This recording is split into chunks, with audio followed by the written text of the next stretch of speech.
we will continue on with the series on Joshua. This is now Joshua 5. Marami pong time sa read schedule itong subject na ito. Hindi ko rin alam kung bakit sa nabagsak. Sinimulan ko sa aking asawa yung topic na to. Sabi niya, Han, wag mong isermon yan. Kasi may pagkabastos ka eh. Bastos ang lalabas dyan.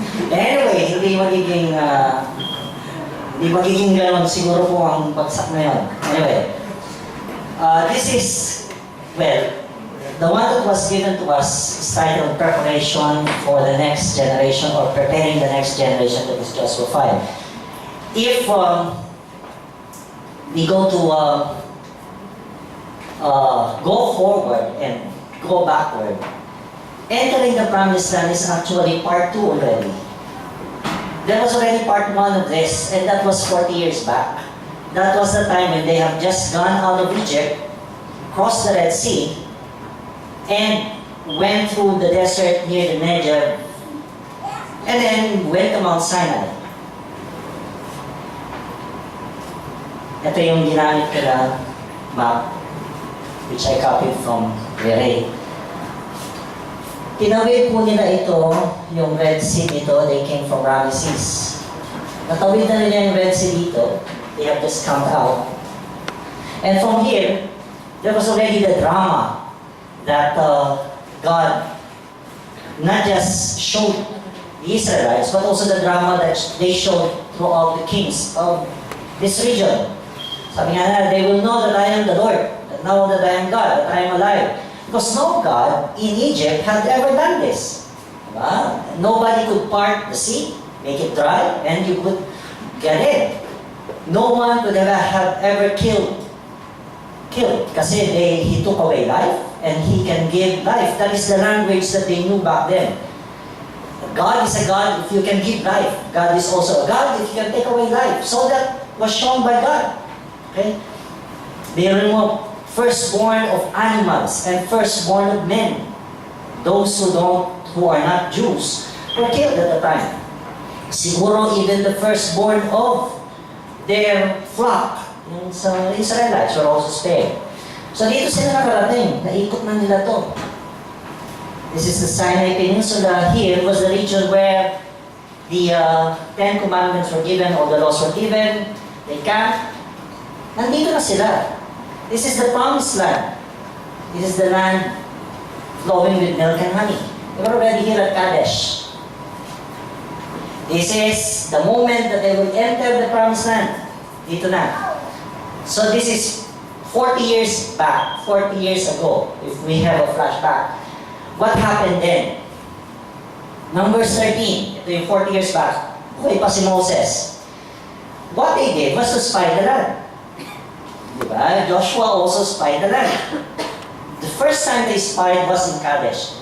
This time, Moses ordered Israelites to go to the land and find out what's in there. So these spies came back, Numbers 13:26. They came back to Moses and Aaron and the whole Israelite community at Kadesh in the desert of Paran. There they reported to them and to the whole assembly and showed them the fruit of the land. They also took evidence, kasi it's flowing with milk and honey. If it is flowing with milk and honey, therefore there ought to be fruits, there ought to be something in there. And there was fruit in the land. There is evidence. They gave Moses this account. We went into the land to which you sent us, and it does flow with milk and honey. Here is the fruit. But the people who live there are powerful, and the cities are fortified and very large. We even saw the descendants of Anak there. Takot sila sa lahi ni Anak. Anak ni Anak. Okay, go. The Amalekites live in the Negev. Remember, the Negev is still the name Negev today. The Hittites, Jebusites, and Amosites live in the hill country, and the Canaanites live near the sea, along Jordan. But there was a man. Actually, Moses assigned one man for each tribe, so there should be 12. Caleb was a representative of the tribe of Judah. and one representative of Moses, si Joshua. Kaya 13 silang nag-spy. But Caleb silenced the people before Moses and said, "We should go up and take possession of the land, for we can certainly do it." Kaya natin to. Kahit na malalaki sila. Even if they have fortified cities, we can do it. But the man who had gone up with him said, "We can't attack those people. They are stronger than we are." Mas malalakas sila kasi sa atin. And they spread among the Israelites a bad report. Huwag kayong maniwala kay Caleb. Huwag kayong maniwala kay Joshua. Don't believe them. They said, "The land we explored divorced those living in it." Hindi lang pinapatay, kinakain nila ang mga tao doon. "All the people we saw there are of great size." Mas malalaki sa atin sila. "We saw the Nephilim there. The descendants of Anak come from Nephilim. We seem like grasshoppers in our own eyes, and we look the same to them." Masyado tayong maliliit. Hindi natin sila kaya. Numbers 14. 1. Natakot. What was the effect? That night, the Israelites trembled. They got fearful. That night, all the people of the community raised their voices and wept aloud. Nag-iiyak sila. All the Israelites grumbled against Moses and Aaron. Now, come to think of it, kung aaralin niyo yung empires, usually, empires are built because they have warrior culture. Yan sinasabi. Meaning, they know how to fight. Not just to fight, they know how to defend themselves. Come to think of these guys. These Israelites have just come from Egypt. Egypt had a warrior culture. They don't have. Wala naman sila ginawa sa Israel kundi magawa ng bricks eh. Diba? They masons sila, craftsmen sila. Perhaps some of them are artisans or mga magagaling puting-ting. Some of them may have been farmers. Pero umalis sila ng Egypt not knowing how to fight. Kaya siguro takot sila. Pero all the Israelites grumbled against Moses and Aaron. And the whole assembly said to them, "If only we had died in Egypt or in the desert. Why is the Lord bringing us to this land only to let us fall?" Come to think of it. Why is the Lord now? Nung una, why Moses? Bakit mo dinala dito? This time, iba na ang usapan. Hindi sisira nila ang Diyos. Why is the Lord bringing us to this land only to let us fall by the sword? Our wives and children will be taken as plunder. Wouldn't it be better for us to go back in Egypt? And they said to each other, "Kapagsan na lang natin si Moses. We choose a leader and go back to Egypt." Ulitan na lang. Then Moses and Aaron fell face down in front of the whole assembly gathered there. Joshua, the son of Nun, isa sa mga nag-explore, and Caleb, son of Jephunneh, who were among those who had explored the land, tore their clothes and said to the entire Israel assembly, "The land we passed through and explored is exceedingly good. If the Lord is pleased with us, He will lead us into that land, a land flowing with milk and honey, and will give it to us. Only," sabi nila, "do not rebel against the Lord, and do not be afraid of the people of the land, because we will swallow them up." Sa halip kainin nila tayong kakain sa kanila. Their protection is gone, but the Lord is with us. Do not be afraid of them. But the whole assembly talked about stoning them. Talagang papatayin nila yung sila. Sila ang apat. Then the glory of the Lord appeared. Nagpagtingin tenga ng Diyos. The glory of the Lord appeared at the tent of meeting to all the Israelites. The Lord said to Moses, "How long will these people treat me with contempt? How long will they refuse to believe in me, in spite of all the miraculous signs I have performed among them? I will strike them down with a plague and destroy them, but I will make you into a nation greater and stronger than they." Sabi niya, uubusin ko na lang sila. "And I will make you, Moses. From you I will make a nation." We could draw something out here. Humans actually have a tendency to submit to an entity that broke them. Ano yung sabihin? There was one sociologist who was studying fraternities. Actually, teacher ko yun eh. Si Dr. Sarko. Sabi niya, bakit? Bakit ikaw mong fraternity? The more that you beat them, the more they get loyal to the organization. Same is true the mafia. Pahirapan mo muna sila. Ano na yung sabi? The same is true with the military. Why do you have to go through the pain? Being a plebo. And then after surviving a year, they become too loyal to you.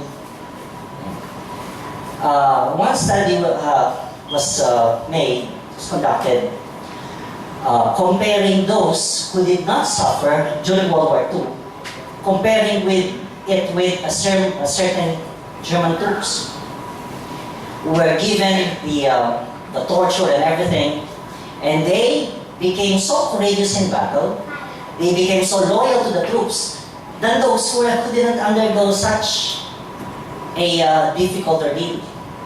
So they found out that the more that you beat a person to the point that he will break, once he said, "Tama na, ayoko na," that is where you kept his loyalty. Same is true with wives who are beaten, wives who are abused and molested. Come to think of it, inaabuso na, nagkakapasa-pasa na, until such time na ayaw na lang talaga nila, pero doon lang sila magsusumbong. Pero sometimes even at the middle of it, they won't even squeal. Reason is, they have come to submit. Reason is, they have been broken.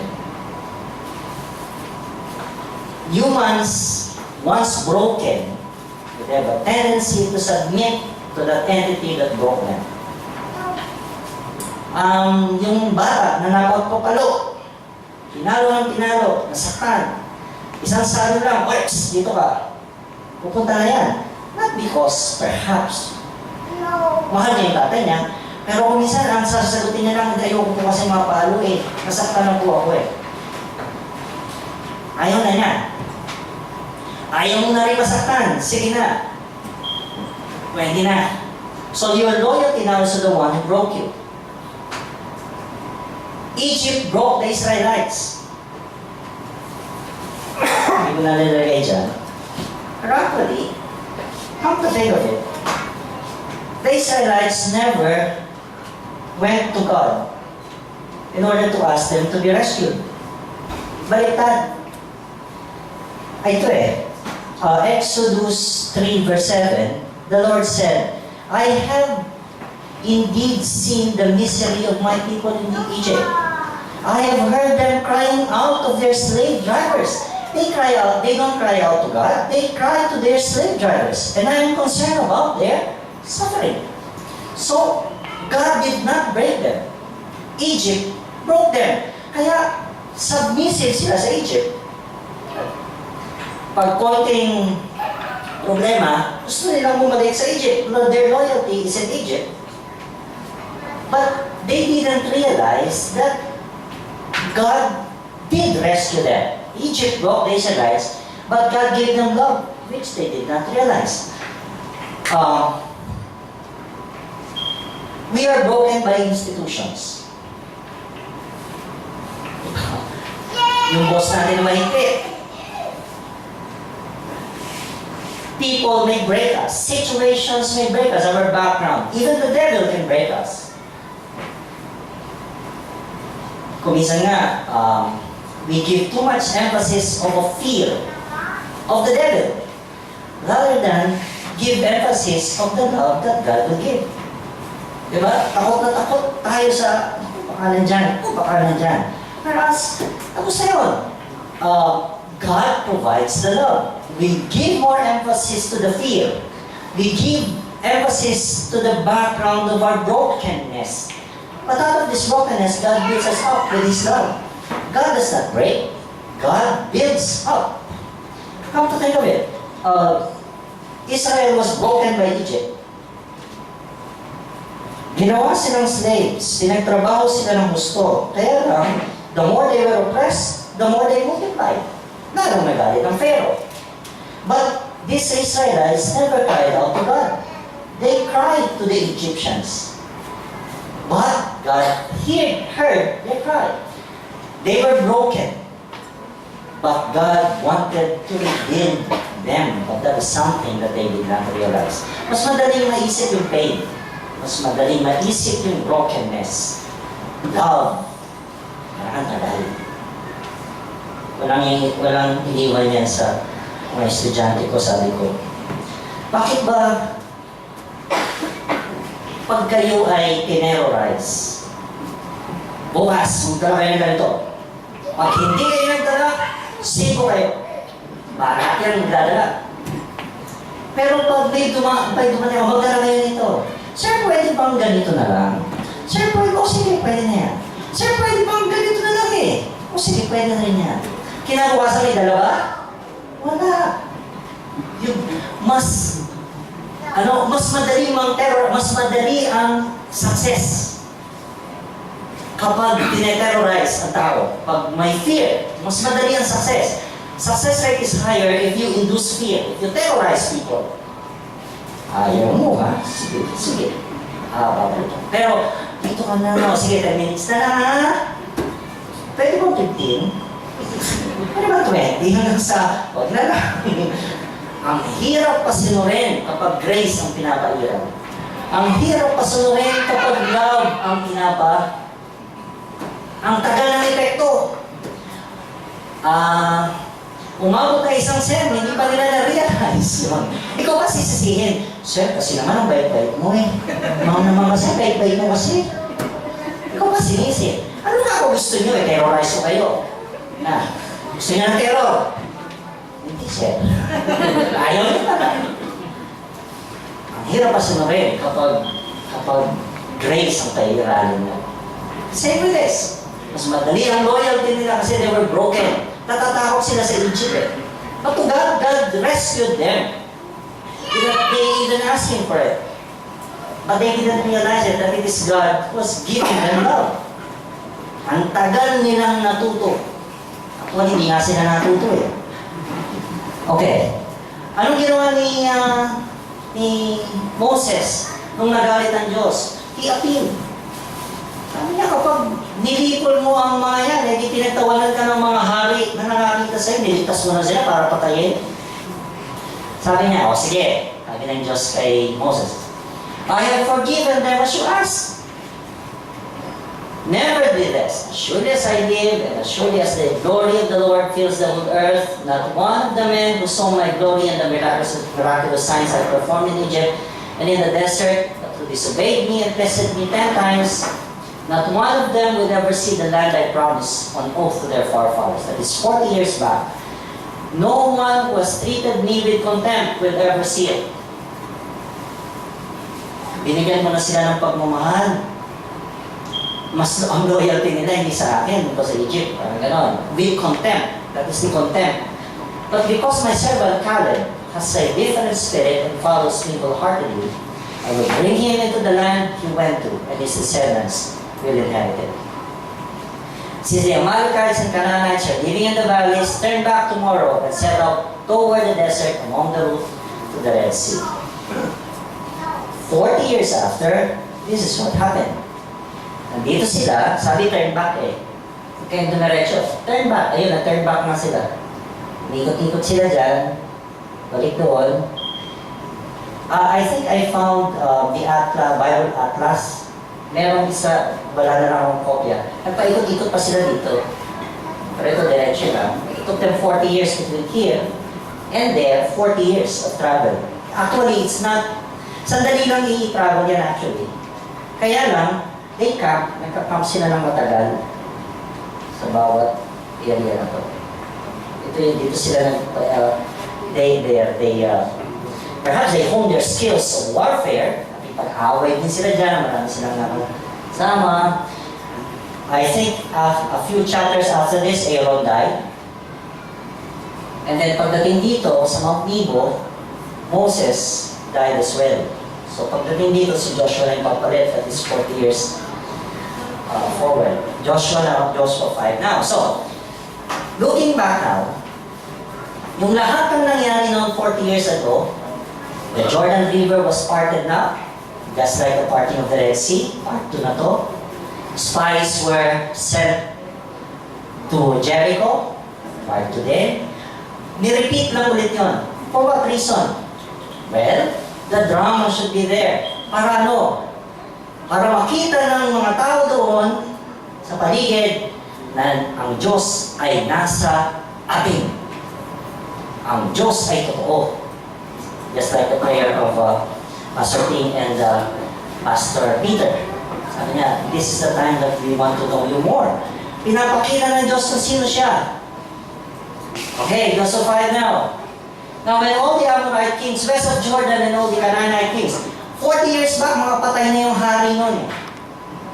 Bago ng hari ito. Along the coast heard that the Lord has dried up the Jordan before the Israelites until we had crossed over. Their hearts melted, and they no longer had the courage to face the Israelites. The Israelites now had learned how to fight. Meron na silang warrior culture. Kayabangan na rin. At the time the Lord said to Joshua, eto na, malapit na kami. Eto na, part 2. 40 years back, sabi kasi, yung mga tatay namin hindi makakarating. Kami ang nakarating 40 years back. Sandali na lang ito. We have already crossed the Jordan and we will now enter the promised land on a different route. May sinabi ang Diyos. Lord said to Joshua, one very unique thing. Make flint knives and circumcise the Israelites. Again. So Joshua made flint knives and circumcised the Israelites at Gibeah Ha'araloth.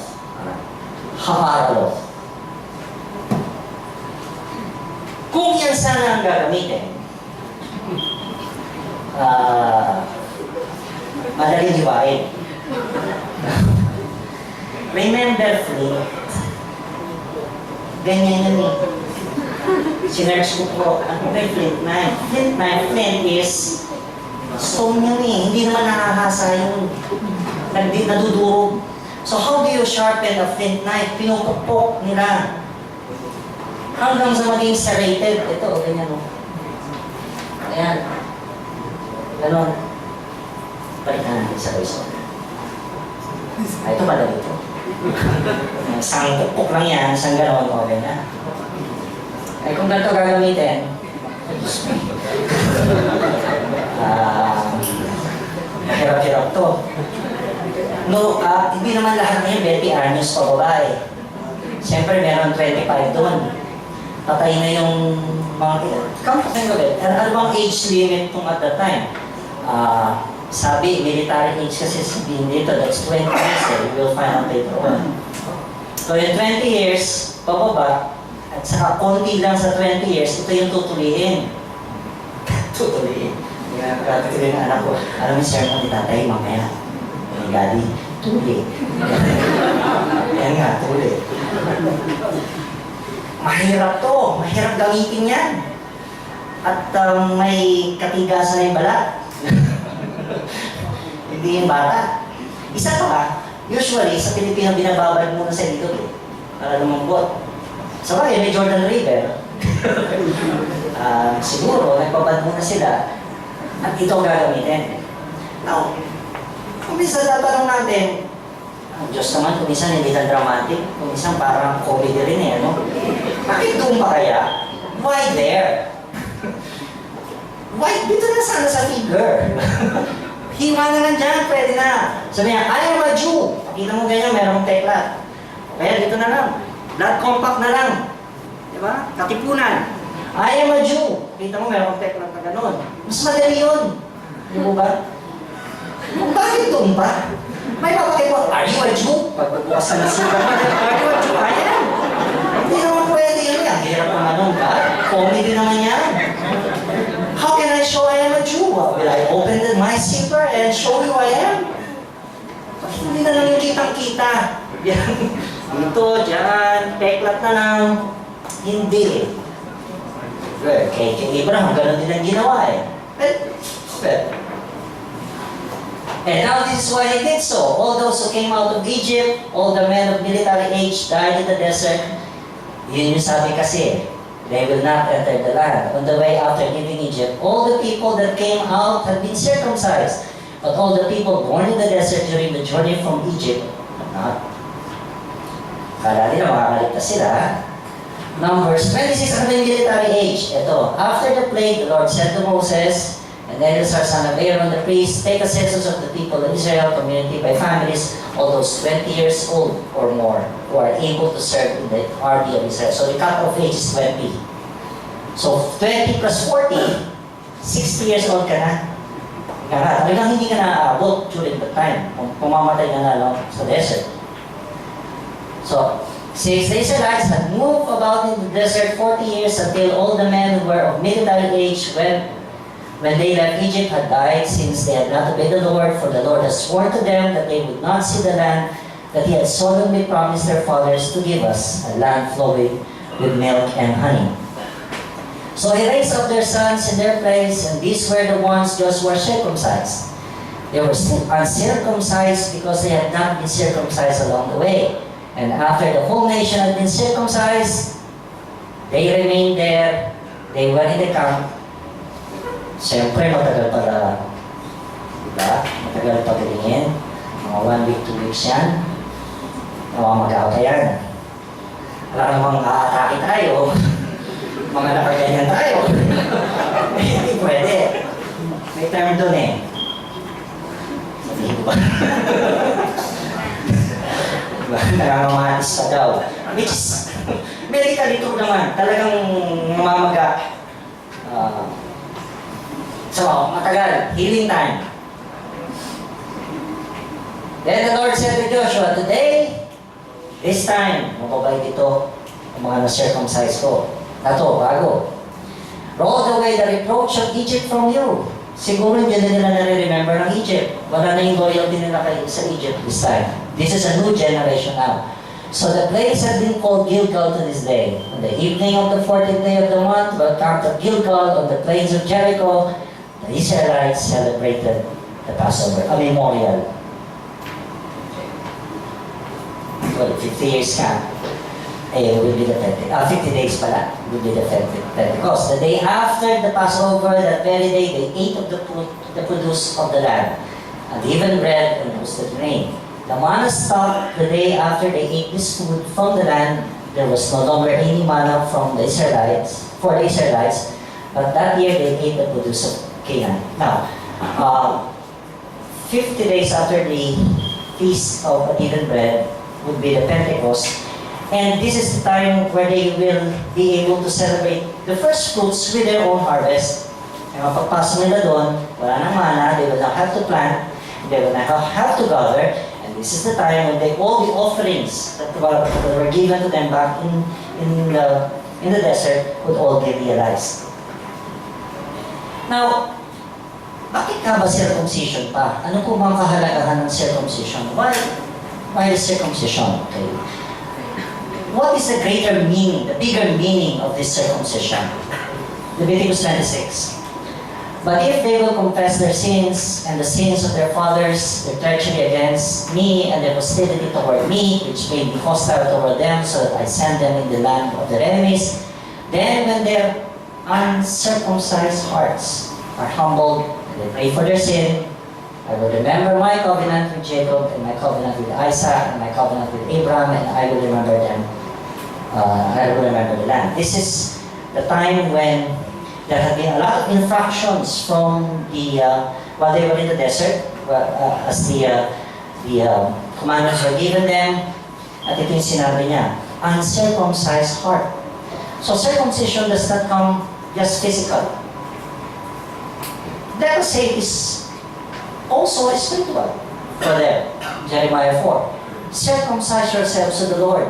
Circumcise your hearts.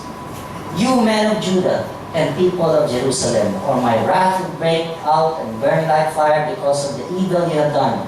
Burn with no one to quench it. So, pero bakit nga ba doon pa? Sana sinabi na lang, malapit-lapit na sa puso. Doon na lang, isang ganyan na lang. Circumcise ka ba? O ito. Ayan. Fraternity tayo, X.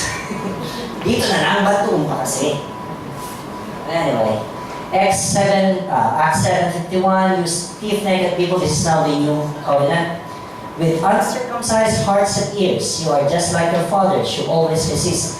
Come to think of it. The Holy Spirit, uncircumcised hearts.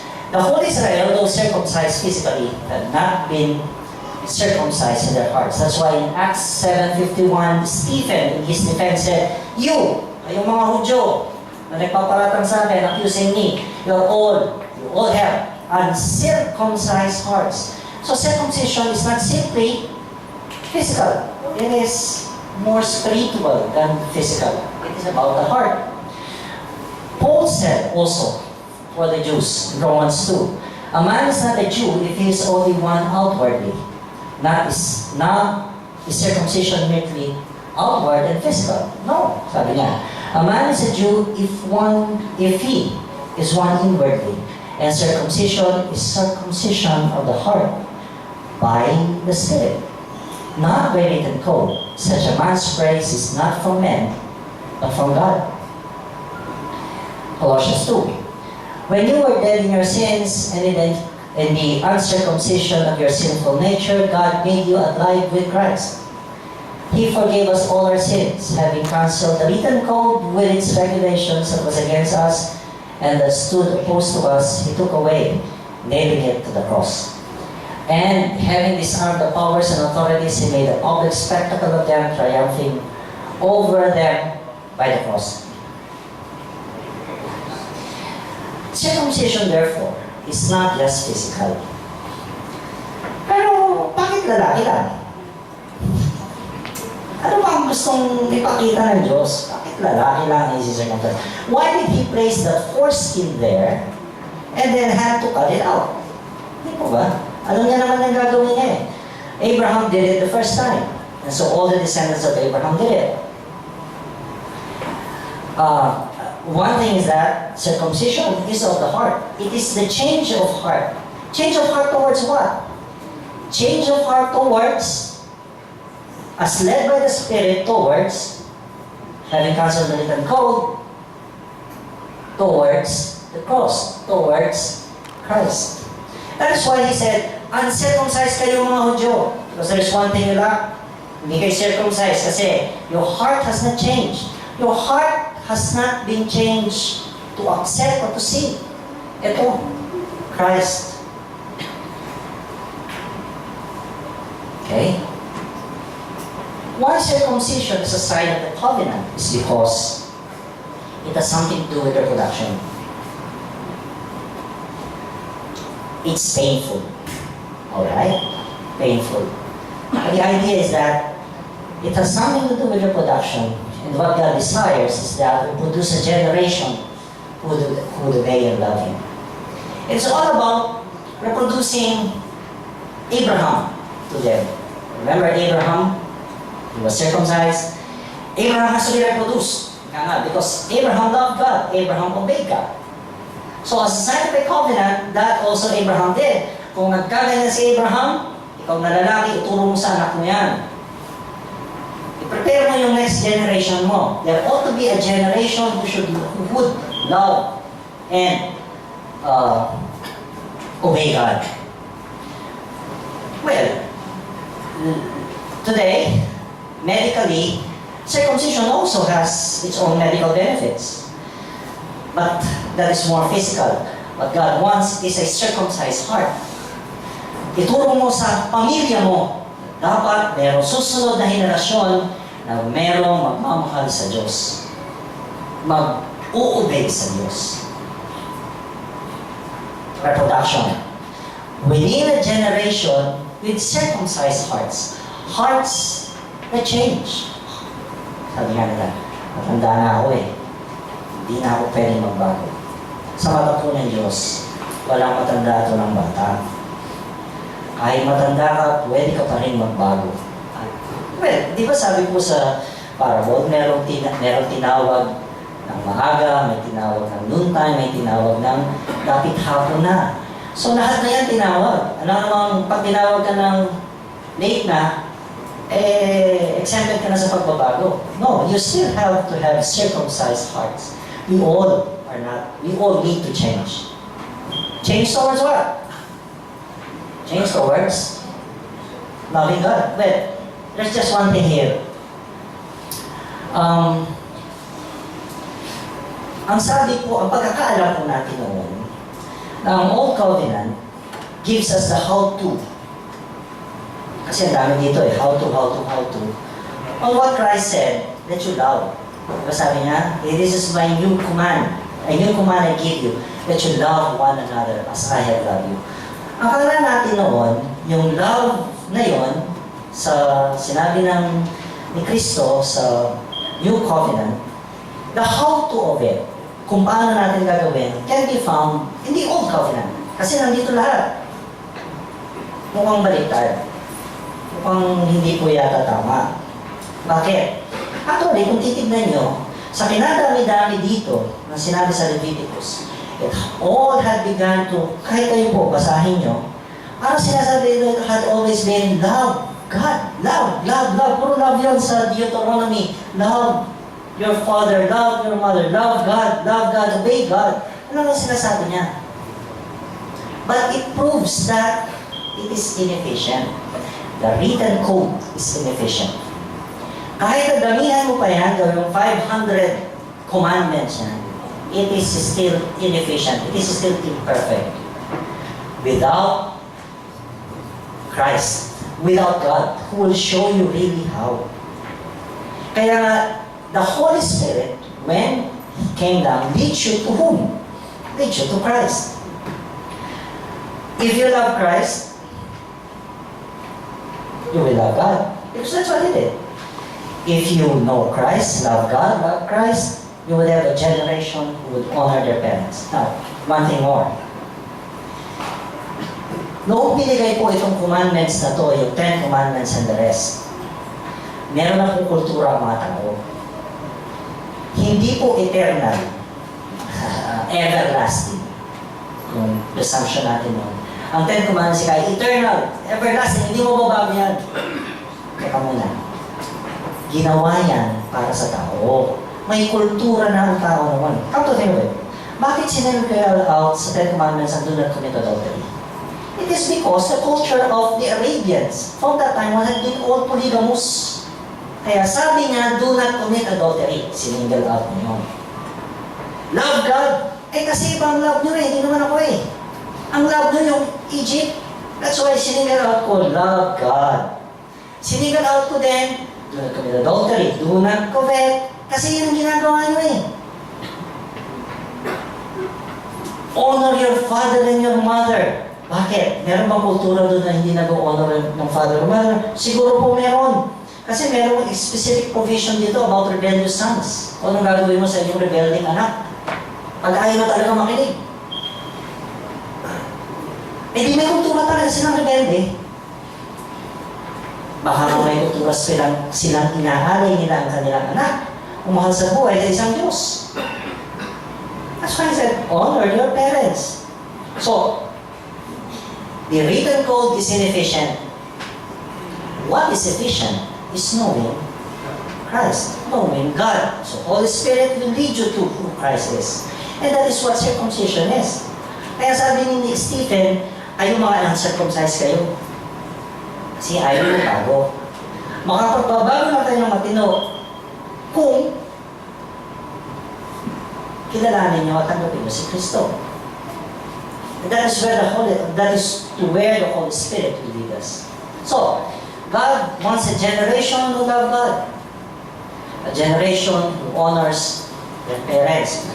Siguro, there was a culture then prevailing at the time. Meron na akong pahabol. honoring our parents, kasama na ako doon. Because I am also I have also done this, and I have repented of it. Wala po tayong karapatan na magtanim ng galit sa ating mga magulang. That's part of honoring the parents. Kahit na po tayo matandaan na, may parents pa rin tayo. Kasama yung mother, father, mother-in-law, father-in-law, because they are already part of the family, sister-in-law, sisters and brothers. Wala po tayong karapatan. We have no right to bear grudges on our parents. Kahit ano pa, there is none. And that's part of honoring them. God wanted circumcised hearts. A generation who love God. And a generation also who love a family, who love also other people. Actually, kung titignan niyo po, may oras pa. Okay, isa na lang. Siguro mga 30-31 years old na nagsimula mag-minister si Christ. Diba carpintero siya? He's a carpenter. And suddenly, he retired his carpentry tools. This time, he's not measuring wood, doing planing, cutting, whatever. Suddenly, he's now going outside, going anywhere together with the 12 and all the rest of the disciples, proclaiming only one thing, the gospel. And God is now my Father, not Joseph. Di ba? It is also true that in history it's said that Joseph died early. At si Jesus ang tumayong padre di pamilya. Naisip ko lang, kung binoon, wala nang kayo makita, Christ dishonored his mother and father. Wala kayong makikita. Perfect ang record ni Christ. For men and for God. So, kung perfect yung kanyang record, therefore, paano niya kaya inaruga ang kanya? How did he take care of his family? At the time, he was ministering. Ano kakain yung pamilya niya? Wala nang tatayan.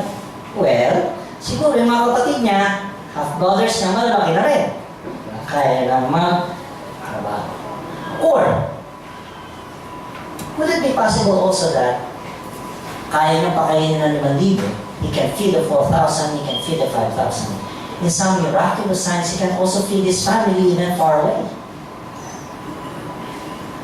Isn't it? Kaya niya yun eh. Kaya lang, naiintindihan kaya nila ng pamilya niya. Baka may nagbibigay, baka biglang may kontrata yung mga aking kapatid. Perhaps I didn't realize itong una noon. Basta nang naiisip na lang, kasi si kuya namin, bigla kasi iniiwan kami. One time ng feast, bigla siya umuwi. Sabi niya, ba't nandito ka? Punta ka doon sa mga kasama mo. Tinaboy pa siya ang mga kapatid niya. Sige. So kahit paano may sama ng loob, kanyang mga kapatid sa kuya nila. Pero, come to think of it, pinabayaan ba talaga niya ang pamilya niya and he ministered to those people? Malinis ang record niya. Most probably, hindi lang kasi nasulat. Yung siguro itanong natin, paano niya ginawa? Pagdating ng araw, ano niyo po ba ginawa yun? Wala kayo sa bahay. Well, he honored still the father. He even enlarged his family kasi nung tinatanong na, yung nanay mo, tatay mo nasa labas, ay yung nanay mo, tsaka kapatid mo nasa labas, sabi niya, who are my mother? Who is my mother? Who are my sisters? Sabi niya, di ba? Sinabi niya kayo. Pinalaki niya pa. So he took care of them. Perhaps, most probably, he also took care of his family far away. So, circumcision is not just physical. Siguro kahit hindi nakatago, kaya nakatago siya. Hindi mo kayang bumusan ng zipper, ako'y Hudyo. O ako'y Kristiyano. Diba? It is very personal. Very personal, very private. It is one inwardly. It is a matter of heart. And that is the message for us today.